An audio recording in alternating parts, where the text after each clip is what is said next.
All right, we started with class on Monday looking at the condition of Judah during the deportation, after the deportation, during the time of the exile. We started looking at the Jews in Babylon and seeing their condition there, and so we just basically got started into that. So I would like to continue with that today, and then we'll look at some of the returns coming back to the land again. I told you that we wouldn't look too much at Babylonian kings and so on. Towards the end of this month, we're going to have a video about Babylon, and I think that's about the extent of what we're going to do as far as the kings and so on of Babylon. The empire of Babylon really didn't last that long. It was very, very powerful, and but it was taken over very quickly within 100 years of their rise. So anyway, I mean, it's very interesting. I love Babylonian history, and especially now, in the last 50 years or so, there's just been unbelievable discoveries about Babylon, and you'll see some of that in the video. But anyway, so we looked at some of the condition of the exiles in Babylon, and I believe the last thing that we mentioned was their economic condition. They didn't fare too badly, and socially, I have letter D, they succeed in preserving their clan and family structure intact. So we're going to pick up there, and let's pray as we get started. Thank you, Lord, for this day. Help us as we look through this history, the historical record of the Jews, Lord, to realize that this stuff, these things happened to them because of their sin. This is a result of their rejecting you and turning to false gods, and I pray that you'd help us to take note, help us to follow your word, help us to obey it to the details, and I pray that you bless this time today as we study. In Jesus' name I pray. Amen. All right. Excuse me. All right. I mentioned let's review just a bit. The Jews in Babylon, we said that the Chaldeans, back there under the main point number 2, the Chaldeans deported the Jews after they had conquered Jerusalem and relocated them to the city of Babylon. Babylon, by the way, is a huge, huge area. This is not a city of, 2 miles wide by 2 miles wide, okay? It's many, many miles. I think, if I remember right, it's not a perfect circle, but the basic diameter of the city is about 96 kilometers, 75 miles, okay? That's bigger landmass than most of Chicago area. The area, not the city of Chicago itself, the suburbs and so on, it's about that size. It's a huge area. So there's plenty of room to move these people into the suburbs, if you will, of the city of Babylon. Of course, that's very distinct how the Babylonians did it. They deported people, but they allowed a lot of people to remain in the land. That's very different than the Assyrians did it. Remember that we mentioned that the Assyrians would have brought in a lot of outsiders, and they basically turned their empire into a big spaghetti bowl. They mixed the whole thing up. That's their way of diluting the different nations. Anyway, the Sabbath and the festivals continued to be observed. There were names, Babylonian names given, many of them, but there were also many Jewish names, and that's very significant. The Jews maintained their identity.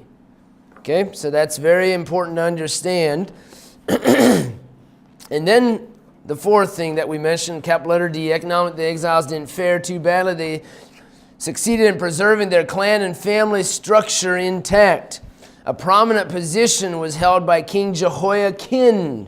He was exalted by King Marduk. There's other names for him in the Bible over the other exiled kings. The elders of Judah and Israel. We looked at some Bible verses that mention elders of Israel and Judah, even in the land of Babylon. So that's very significant. They were allowed to maintain some type of governmental structure as well. Okay, your notes show I think when I did a little bit of work on this, some of this moved a little bit. So I have capital letter E as the craftsmen and the builders engaged in royal building projects. It's fine if you don't have it that way, but let's move on to the next area then. The craftsmen and the builders were engaged in royal building projects in Babylon. There's a lot of clay tablets. By the way, these clay tablets are found in every major city, ancient city of Assyria and Babylon, and a lot of even Persian, of course, the Persian records, which just goes to shows us and shows the liberal critics of the Bible that people have been writing and keeping records for thousands and thousands of years. Okay. These tablets, you'll see some of this in the video in several weeks. There's just thousands and thousands of tablets, pulling them out of the ground. They're libraries, and they talk about everything you can possibly imagine. Brother Cloud, in his history that he does in archaeology, he has a lot of information. Everything you can possibly imagine. People's diaries and stuff they would write in their diaries about their homes and about selling things and receipts and grain and the amount of food that they were able to raise out of the fields and so on. Anything you can imagine, just like we do, they had records of it, but very much more detailed, as far as, not detailed, much more difficult. They had to put it into clay tablets and to bake it there and so on. And you'll see a lot of these things actually being pulled out of the ground. And that's how we know about some of these things. Of course, the Bible also mentions a lot of these things. We'll look at some verses here in just a second. Actually, you've got it on your list as well. Turn to the book of Ezra, chapter 2.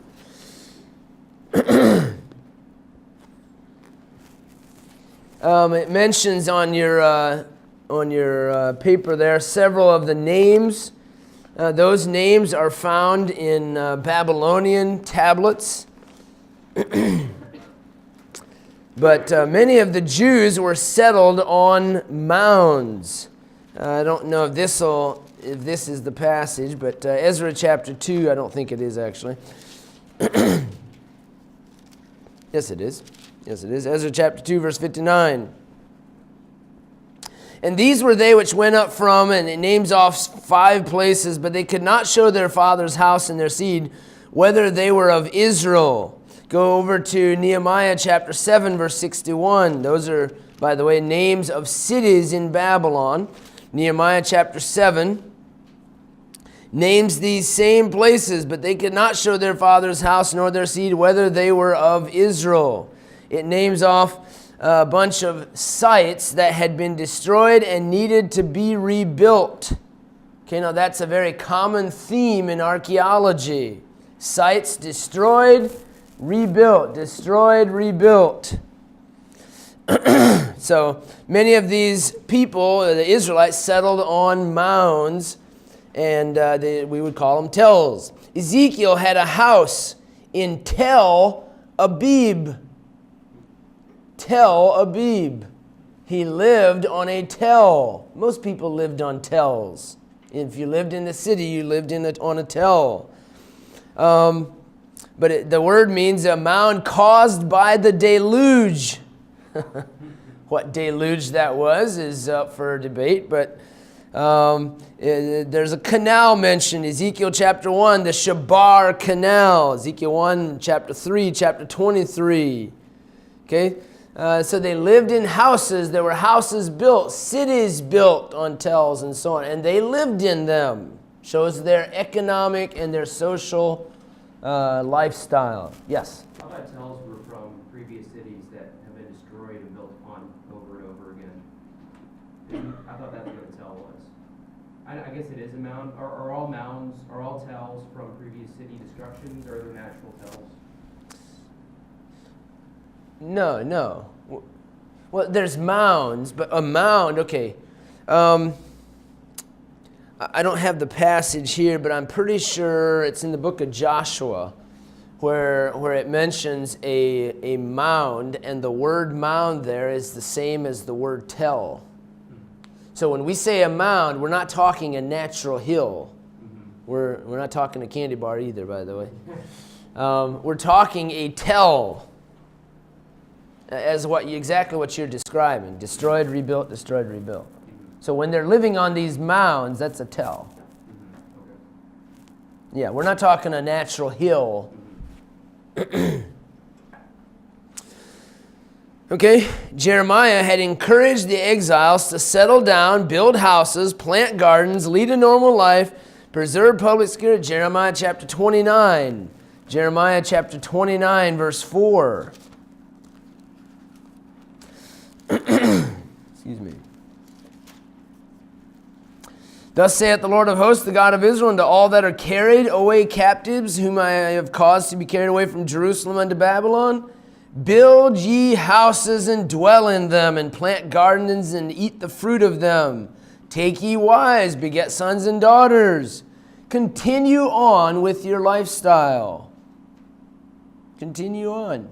So it was very important that they continue the Jewish ways.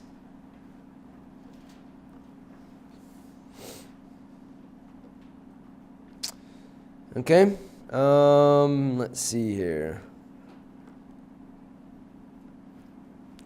Yes, I have that here. One of the Jews receiving royal rations in 592 was Shelemiah the gardener. He was a gardener. The best evidence of continuity in the culture sphere is the activity of the prophets Ezekiel, Haggai, Zechariah. What were they doing? They were prophesying. What does that tell us? They were allowed to speak freely. They were allowed to give their opinion. I know it's more than opinion, but in the eyes of the world. Anyway, so these prophets were allowed to continue on during the exile. Okay, so that's an important thing to understand as far as their lifestyle continued on in the period of the exile. Next main thing is the Hebrew language came under attack as the daily discourse and commerce was Aramaic. Now, this is a very important thing to understand with language. When you move out of a country for 75 years, I mean, number one, you're lucky if you're alive when you come back. But also to bring back all of the same language and, what's going to happen is you're going to change your language. You're going to change a lot of the customs.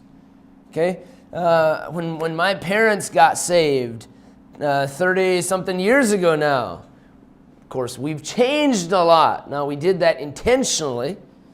And a lot of it happened within a few months, putting on new clothes and Dad getting his license when he was 40 years old and, of course, having all kinds of accidents, not knowing how to drive. But the point is, everything changes. Your language change, and so on. And very much the Hebrew language came under attack, but not because somebody said, we're going to wipe out the Hebrew language, but because they're living in a different culture. They're living in a different environment. So, the Aramaic language, the language of the Babylonian Empire, is going to take root in the hearts of many Jews, and especially the children. Say, well, is there proof of that? Yes. Parts of Ezra and Nehemiah and Daniel in the original language, not in the English, they're in English, of course, but in the original manuscripts, the original writings, they're not in Hebrew like most of the Old Testament is. They are in Aramaic, and they are for a reason that way. Turn to Nehemiah chapter 8. It's a very significant fact of the exile period. This, of course, Nehemiah is when they're... Did I say Ezra 8? Nehemiah 8. Nehemiah, it's in your writing there, I think. No, it's not. Nehemiah chapter 8, verse number 1. Okay, this is at a time period when they're back in Israel, in Jerusalem, and Ezra the priest is speaking to the people. By the way, Ezra and Nehemiah overlap some Even, let me give you a little bit of, mention this at least about Ezra, the book. The book of Ezra covers a huge time period. Okay, if you just read through the book of Ezra, you say, oh, this all happened within a couple years. It's about 50 years. Some of it happens at the beginning of Ezra, or Ezra's life when he's a younger man. The end of the book of Ezra is when he's an old man. Okay, so it covers a long time period. If you look at some of the names of people that are mentioned and so on, you can figure that out fairly easy. Same with Nehemiah. Nehemiah makes several returns to the land of Israel. Okay, so it's not just, he doesn't just come back and fix the walls and everything's fine from there. Okay, that's not the way Nehemiah is written. But they overlap some. That's what I started saying. Nehemiah and Ezra. Look at chapter 8, verse 1. All the people gathered themselves together as one man to the street that was before the water gate. That's in Jerusalem.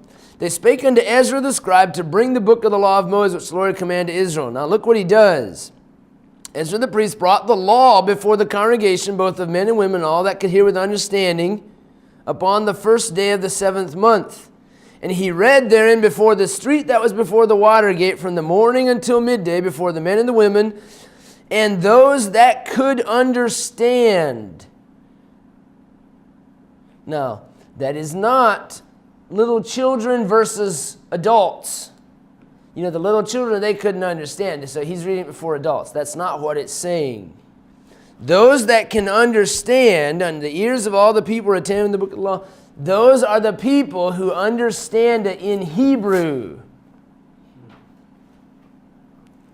Verse 4, let's keep on going. Ezra the scribe stood upon a pulpit of wood which they had made for the purpose, and beside him stood all these people, and on his right hand, on his left hand, and so on.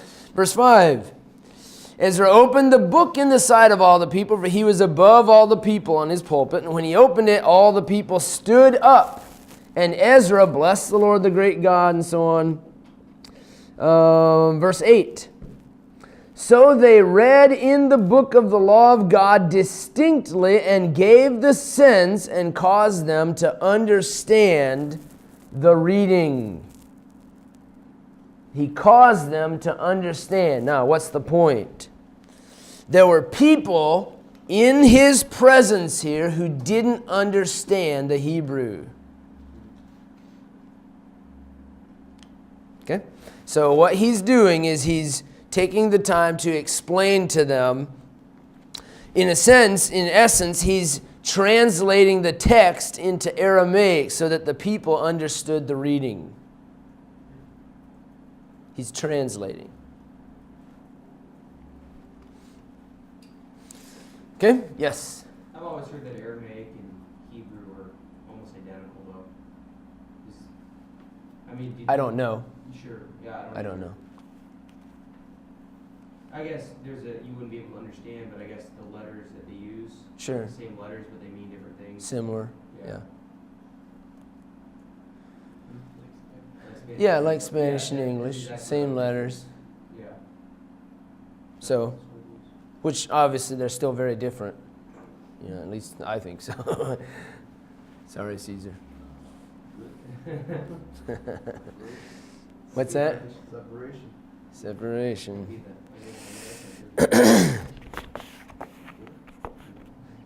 All right, let's move on to the next main point here. One of the greatest issues facing the exiles was the lack of organized public worship. Now, that's all that you have there. Let me just make a couple of comments here. Organized public worship. Okay? They're exiled.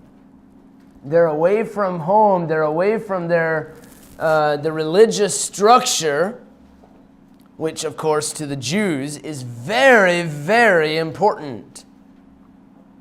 So, what are some things that they were supposed to do, even when they're in exile, some things that they're supposed to do to maintain their religious structure?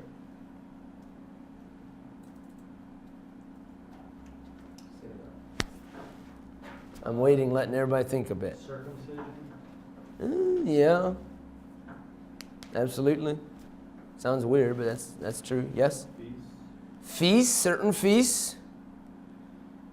Bible tells us certain specific things, yes? The intermarrying and separation from Okay, so they're not supposed to intermarry? They're not supposed to just go out and mingle with everybody else. Okay, so that's maintaining their identity more than I think. Well, yeah, both.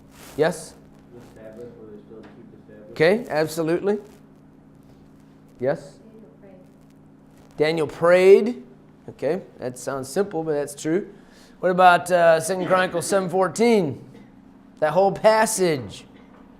The whole passage Solomon was praying is he's saying, if our people turn away from God and they go into exile, and while they're in exile, they turn again and pray back to Jerusalem, which is what Daniel was doing, by the way.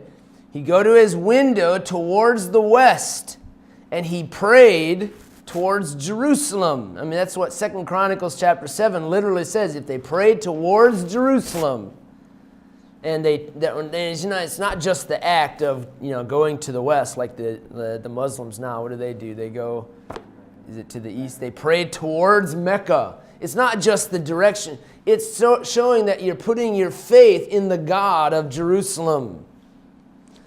And so, anyway, they were to pray that way.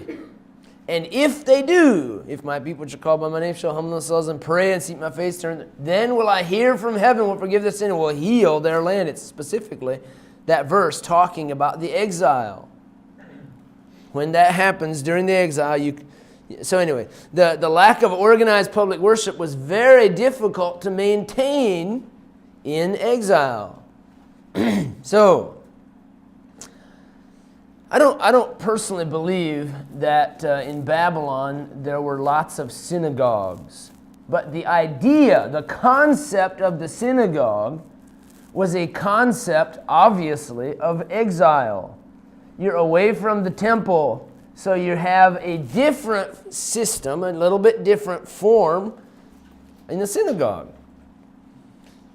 Any reasons why, can you think of a good reason, why I say that there weren't synagogues, that they didn't use synagogues in Babylon?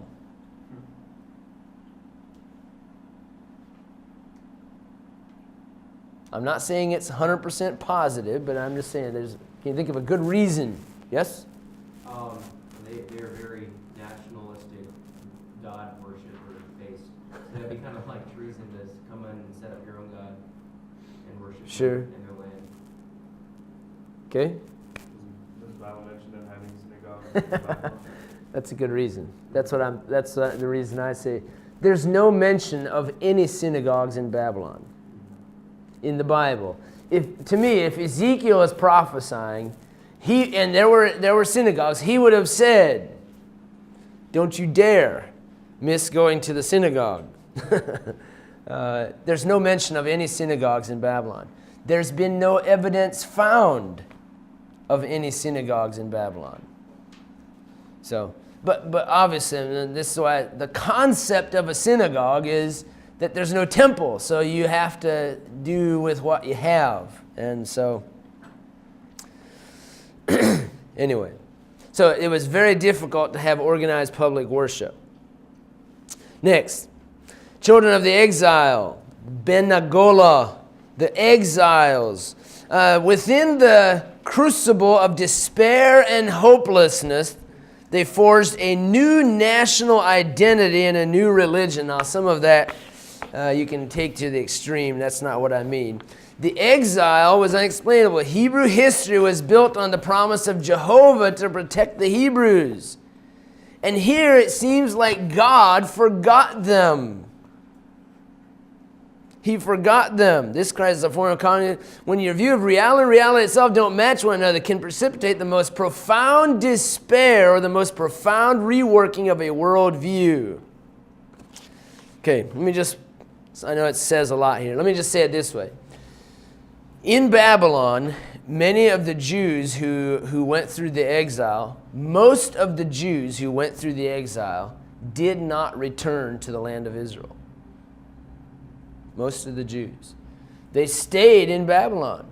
And there's several, you could talk about a number of reasons for that. We know that many of them had become wealthy there. Many of them were settled in and didn't want to go through the hassle of going back to the land. I know that's part of it. But another part of it is simply the fact that they lost faith in God. They lost faith. They didn't really believe that God had given to the Hebrew people that land of Israel. And by the way, I can't blame them too much. I'm not saying they were right. I'm saying, they've lived 70 years here in Babylon, lived in exile, and we thought God was in it. From a human perspective, we thought God was going to keep us in the land. And they lose faith in God. It's a shame. It's a shame, but age does that to you sometimes. You get older and when you're young, you're full of zeal and so on, and that's good. And you got to maintain that. Maintain your belief in the Lord. Okay, Daniel was late in life. Next main thing we want to look at, Daniel. You know what? I'm sorry. I wanted to make this point. From certain texts, I'm talking about this despair, this lack of faith. From certain texts, you can see the Jews in their writings having lost a lot of faith. There are certain texts such as Lamentations. What does that mean? Weeping. I'm not saying Jeremiah lost his faith, but the despair you can see there. Some of the Psalms. You've forgotten us, Lord. You've forgotten about us. Hebrew literature in several of these places takes on a very despairing quality. Hopelessness. Okay. Next thing we want to look at, main point, is Daniel. Daniel was late in life, and I'm not going to go through the story of Daniel. I'm not talking about that. But let's just touch on a few things as far as Daniel and the exiles. Daniel was late in life during the beginning of the reign of Darius the Mede. Darius, of course, was the first king of the Medes. Sorry, not the first. The second, right? Shoot. Wow. Anyway, the prophet happened to be reading the great scroll of his contemporary, Jeremiah, of course. Daniel was in the land of Babylon, and Jeremiah back over in Jerusalem still at this point. Actually, you know what? He might have been dead already by this time. Jeremiah is about 25 years older than Daniel. In Jeremiah 25, he came upon the prophecy concerning the predicted return from captivity. Let's read that passage, Jeremiah chapter 25.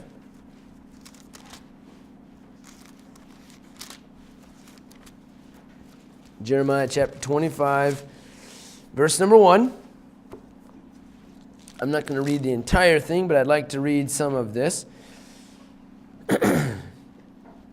In the first year, the word that came to Jeremiah concerning all the people of Judah in the 4th year of Jehoiakim, the son of Josiah, king of Judah, that was the king year, the which Jeremiah the prophet speaking to all the people. Oh, sorry. Am I in the right place? I think I am. I don't have which verse. I thought it was verse 1. Okay.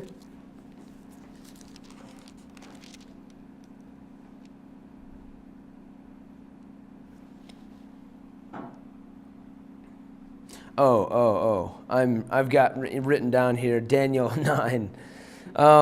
Okay, so I don't have the exact verses here. Look down at verse number 11. I think, yes, there we go, 70 years. This whole land shall be a desolation and an astonishment, and these nations shall serve the king of Babylon 70 years. And it shall come to pass when 70 years are accomplished that I will punish the king of Babylon and that nation, saith the Lord, for their iniquity, and the land of the Chaldeans, and will make it perpetual desolations. And I will bring upon that land all my words. Okay? So Jeremiah said that when the 70 years are done, that I'm going to punish Babylon. Turn over now to Daniel chapter 9, verses 1 and 2. In the first year of Darius, the son of Ahasuerus of the seed of the Medes, which was made king over the realm of the Chaldeans, in the first year of his reign, I, Daniel, understood by books the number of the years whereof the word of the Lord came to Jeremiah the prophet, that he would accomplish 70 years in the desolations of Jerusalem. He understood by books. What does that mean? Do they have books? What does that word mean? Yes. Okay. Actually, it's more than that. I understood by books the number of the years. Records. The records. Okay, these books aren't necessarily the Bible. He's comparing the Babylonian records with the Bible, and he sees that the 70 years are accomplished. Okay? 70 years. Realizing the captivity was about to be complete, Daniel began to pray for, and you can see there in his prayer, I set my face unto the Lord God to seek by prayer and supplication with fasting and sackcloth and ashes. And I prayed unto the Lord, I made confession. We have sinned and committed iniquity, have done wickedly. We didn't listen to the prophets. Sounds like Nehemiah, doesn't it? So he begins to pray for the restoration of Israel. Though Daniel himself lived a godly and unblemished life, he acknowledged in his prayer the sins of all of Israel as if they were his own sins. And you can see that in the rest of Daniel chapter 9.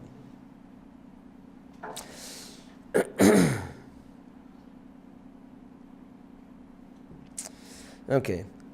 By the way, at the end of Daniel chapter 9 is this great, great prophecy about the 70 weeks and the 69 weeks and so on, which has to do with the restoration of Israel, the coming of the Messiah and his death. And then the 70th week is a reference, we believe, to the tribulation, when that's, of course, still to come. So, anyway, Daniel, those are a couple things there that he understood that the time period of exile was about to end. Now, next in your notes, I made a little mistake on what I gave to you. The Persian period, there's actually 2 sections on that, and I happen to double up on yours. I have mine combined. But anyway, the Persian period, of course, in Babylon, of course, Belshazzar, that great story of the handwriting on the wall. The Babylonians are defeated by the Persians, the Medes and the Persians. And Cyrus, the king of the Persians, takes over in Babylon. And in 538, he allows the children of Israel to return to the land of Judah. And of course, we know that story is taking place. But we want to look at some things surrounding this story of Cyrus taking over and allowing them to come back. There's a strange prophecy that occurs next concerning Cyrus. One of the most amazing prophecies of the entire Bible concerns the return of the Jews from captivity and the building of the second temple. Isaiah wrote in 700 BC that a king literally named Cyrus, would allow them to return. Go to Isaiah chapter 44. Isaiah 44, about 250 years earlier, Isaiah had made this, about 200 years earlier, Isaiah had made this prophecy. Thus saith the Lord, Isaiah chapter 44, I'm reading the wrong passage. Isaiah 44, verse 23. Sing, O ye heavens, for the Lord hath done it. Shout, ye lower parts of the earth, break forth and sing, ye mountains, so on and so on. Verse 28, that saith of Cyrus, he is my shepherd, and shall perform all my pleasure, even saying to Jerusalem, thou shalt be built, and to the temple thy foundation shall be laid. Thus saith the Lord to his anointed, to Cyrus, whose right hand I have held, to subdue nations before him, and I will loose the loins of kings to open before him the two leaved gates, and the gates shall not be shut. Oh, yes. Cyrus. And it keeps on going talking about that. But it actually named out that a king named Cyrus would allow the children of Israel to come back and relay the foundation of the temple. It's believed, you have a couple, in the next page over, I think it is. I have some extra things there that on yours that I meant to put together on yours. Josephus writes about Cyrus that he was aware of these prophecies. I have this on page number 5, at the bottom of page 5. There's extra biblical evidence that Cyrus was aware of these prophecies. Josephus wrote, quote, "By reading the book which left behind of his prophecies, for this prophet said that God had spoken thus to him in a secret vision. My will is," that's Isaiah, "that Cyrus, whom I have appointed to be king over many great nations, send back my people to their own land and build my temple. Accordingly, when Cyrus read this and admired the divine power, an earnest desire and ambition seized upon him to fulfill what was so written." That's what Josephus said. Flavius Josephus. Cyrus the Great, Cyrus the Persian, would later conquer the mighty city of Babylon at age 62. How did he do it? By opening the leaved gates. Isaiah chapter 45, verse number 1 said, he opens the two leaved gates. Supposedly, according to Josephus and other ancient writers, historians, the Medes and the Persians were able to, or somebody, probably from the inside, left open these gates in the river that flowed through the city of Babylon. And the Persians were able to dry up enough of the river to slip under through the walls of the city, through the river bed, and to get into the city that way, open the gates and get in. But he opened the leaved gates, is the prophecy in Isaiah chapter 45.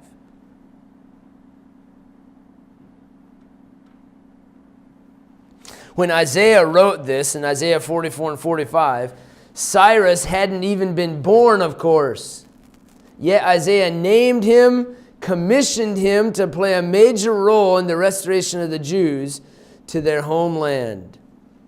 I have some more written down about the takeover. All the streets of Babylon leading on each side to the river were secured by two leaved brazen gates, and these were left open, how we don't know, when Cyrus's forces entered the city in the night. Through the channel of the river, there was a great feast going on. Herodotus, the Greek historian, says that the Persians would have been shut up in the bed of the river if they would have been able to close those gates in time. They would have been locked into the river, the water coming in, and all of them would have been destroyed. The gates of the palace were imprudently opened to ascertain the occasion of the tumult. When the two parties rushed in, they got possession of the palace, and they slew the king Belshazzar.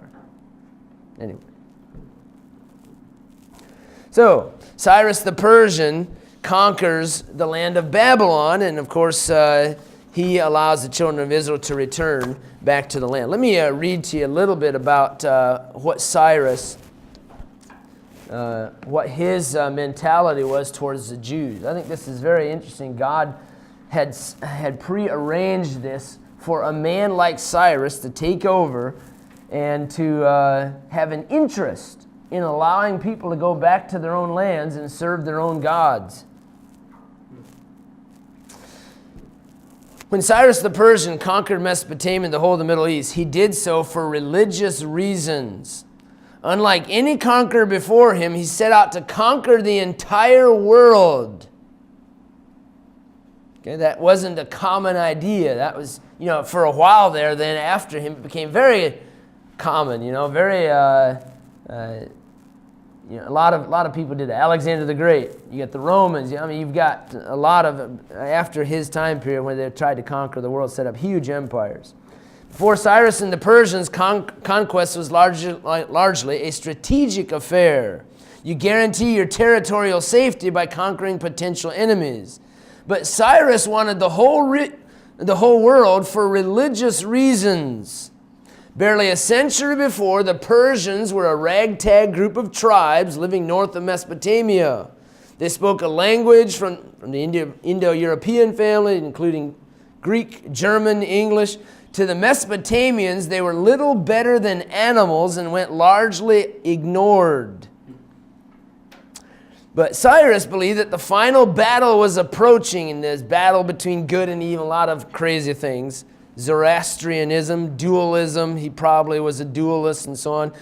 And that Persia would bring about the triumph of good. He sought to conquer all people and create the stage for the final triumph of good. So he believed, according to when he read the prophecy of Jeremiah, he believed that Jehovah was one of the good gods.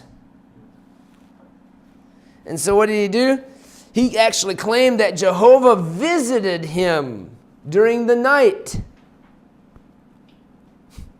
In that vision, Jehovah commanded him to reestablish worship in Jerusalem and to rebuild the temple. Now, that is according to Babylonian history, Persian history. He actually gave the credit. If you read in what's been discovered of their writings, they give all the credit to Marduk, their god, their main god, probably the god of the temple on top of what was left of the Tower of Babel in Babylon. They gave all the credit to Marduk. And of course, in the Bible, all the credit is given to God for working in Cyrus's heart. I mean, literally, Isaiah said that Cyrus was the shepherd, of the flock of God. He was taking care of the children of Israel. Now, which side do you want to believe?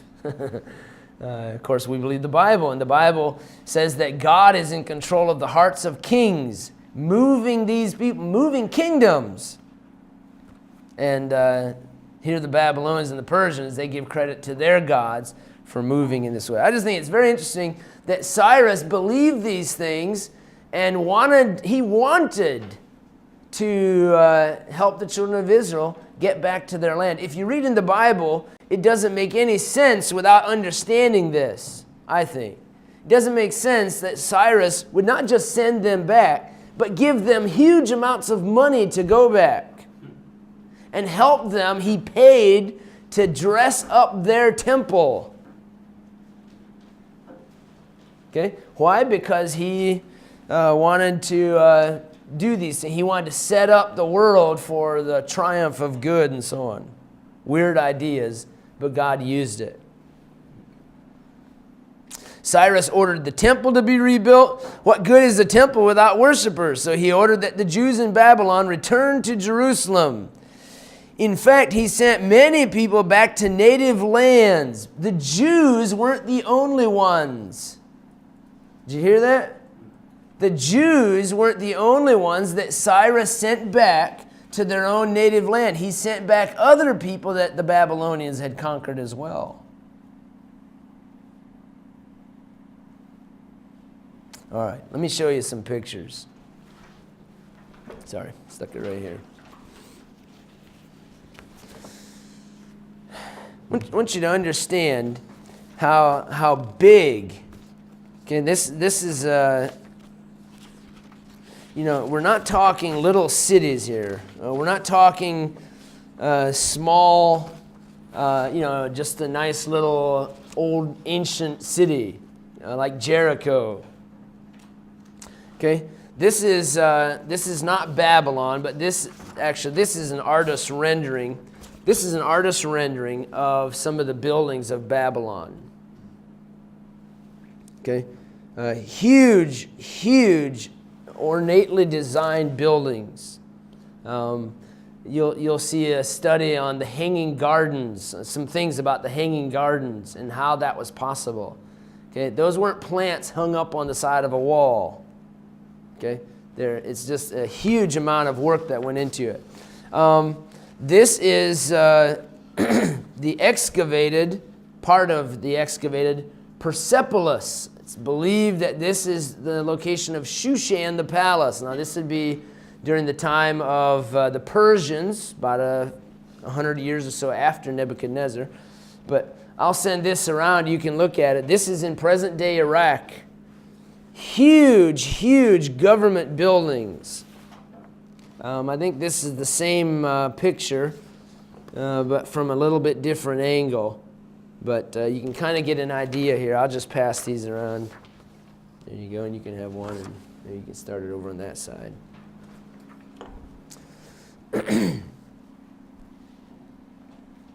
All right, so Judah was reestablished only so that Jehovah could be worshipped, and the Jews were sent to Judah for the purpose of worshiping Jehovah. That was in the eyes of Cyrus. Okay, let's look then next at the, okay, I set my things down somewhere here. My goodness, what did I do with it? There it is, stuck it underneath there. Okay, let's look next then at the return to the land. Actually, I'm probably going to hold it right there. Look at those pictures, and I'm gonna stop there. The return to the land will take place next. And there again, in your notes, you've got a couple of extra things there. You've got 2 sets of the returns, and they're supposed to be combined in yours, and they are in mine. But Zerubbabel is going to bring the people back to the land. He's going to be commissioned by Cyrus, king of Babylon, to lead this group back to Israel. I have some time here. Let me just mention this here real quick.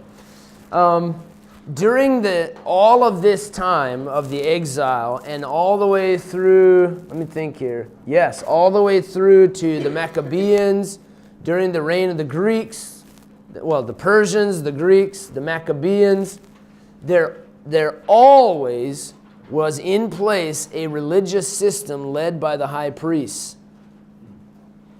There was always a system in place. The kings weren't always there, but the high priest was always there. And by the way, we know, I say we, you probably don't, we know every single one of their names. They're listed, I think all of them, through the end of the Old Testament, all of them are listed by name. The Old Testament high priests. And they all descended from Aaron. Until you get to the intertestamental time period where you've got people buying their way in, under the reign of the Greeks, the Seleucids and so on. You've got a bunch of bribers and so on like that. So I just think that we'll see that a little bit later on, but just understand that during the entire exile period, the religious system remained their focus, a very important factor in Jewish life, led by the high priest.